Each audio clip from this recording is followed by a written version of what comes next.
Au pays du blé noir, la poudre blanche a trouvé une porte d'entrée. 676 kg à Saint-Nazaire, 180 à Lorient, 178 à Brest et plus de 2 tonnes dans le Cotentin.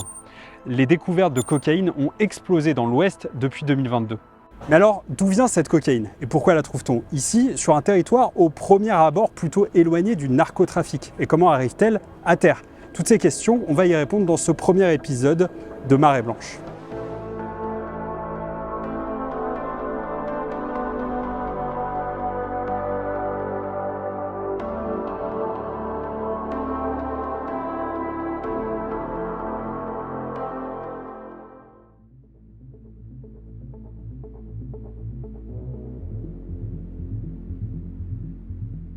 Nous sommes à Brest. Ici, en 2023, c'est plus d'une demi-tonne de cocaïne qui a été retrouvée en seulement 2 saisies. Le tout pour une valeur marchande de plus de 30 millions d'euros.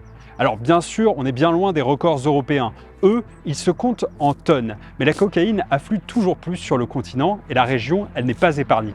Ça, c'est pas étonnant parce que c'est la production mondiale qui atteint des sommets. L'ONU-DC estime qu'en 2021, c'est 2304 tonnes de cocaïne qui auraient été produites dans le monde. C'est 2 fois plus qu'il y a 10 ans. Enfin dans le monde, la culture de la feuille de coca est concentrée dans 3 pays, le Pérou, la Bolivie, mais surtout la Colombie. Ça, c'est pour les historiques, mais en Amérique latine, il y a aussi de petits nouveaux qui ont fait irruption sur le marché, comme le Honduras, le Guatemala, le Mexique ou le Belize. Et c'est de là que la cocaïne commence son long chemin vers chez nous. Les trafiquants utilisent la mer comme principal moyen d'acheminement. Ça leur offre 2 avantages. Le premier, de transporter de grandes quantité de drogue, et le deuxième profit, c'est de pouvoir profiter justement de cette avalanche de marchandises pour dissimuler plus facilement leur cargaison. Il faut savoir qu'en Europe, chaque année à peu près, il y a 98 millions de conteneurs qui arrivent sur le continent. Les porte-conteneurs sont le moyen privilégié des trafiquants pour cacher la cocaïne. Mais ils utilisent aussi des voiliers, des mules et on a même vu des sous-marins. Bref, tous les moyens sont bons pour acheminer la drogue vers le meilleur client, l'Europe. On estime que plus de la moitié de la production de cocaïne est destinée au marché européen.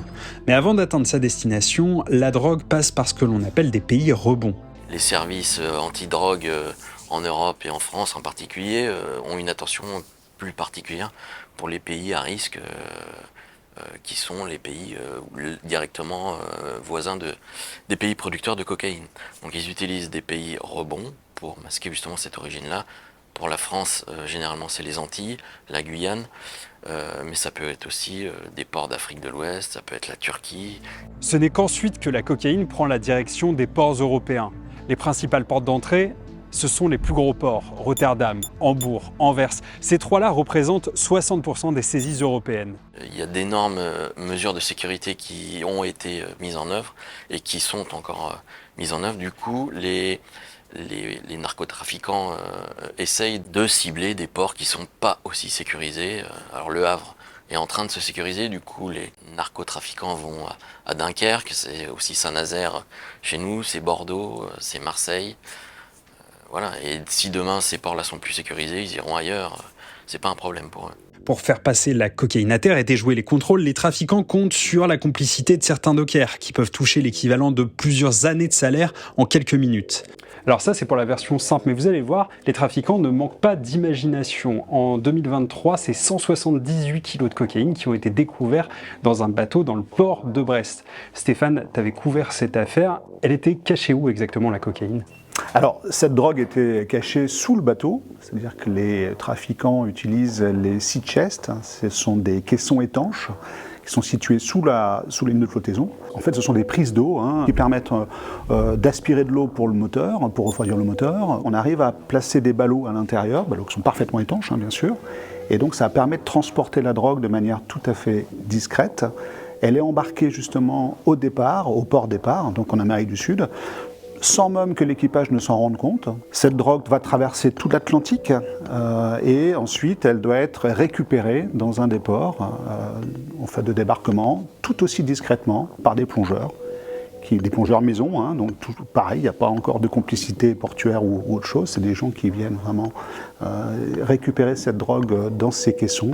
Alors il y a une autre technique qu'on voit de plus en plus, c'est celle du drop-off, c'est des largages de cocaïne directement en mer. Est-ce que tu peux nous expliquer comment procèdent les trafiquants? Alors l'intérêt pour les trafiquants, c'est de ne pas aller jusqu'au port, hein, parce que c'est des ports qui sont très contrôlés, très surveillés.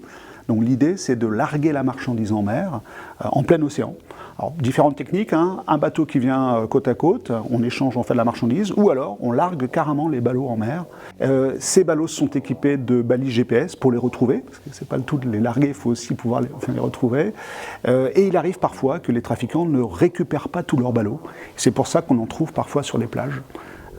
Après donc ces opérations de largage qui ne sont pas complètement achevées, quoi. Il faut dire qu'en fait, l'immense façade maritime française offre de nombreuses possibilités aux trafiquants, et en particulier le littoral breton. Quand on regarde la côte bretonne, c'est plus de 1000 km de littoral. Ce sont des ports de plaisance. Et surtout, si vous voulez, on est dans une position stratégique. C'est-à-dire on est à l'entrée de la Manche. Et on est forcément, je dirais, impacté par ce risque d'utilisation du littoral breton par les organisations criminelles qui organisent le trafic de produits stupéfiants. C'est qu'avant, on pensait que ça ne passait que dans les grands ports. Le Havre, évidemment. Mais on sait désormais que ça arrive dans tous les ports, y compris les ports de plaisance, les ports de pêche, les ports de loisirs, enfin bref, dans tous les ports, et selon tout type de navires de plaisance, de pêche, etc. Tous les vecteurs sont utilisés pour transporter ces marchandises illicites. Et massive, les autorités mettent en place un important dispositif, à terre, mais aussi en mer, directement sur la route des trafics. Mais ça, vous le découvrirez dans le prochain épisode.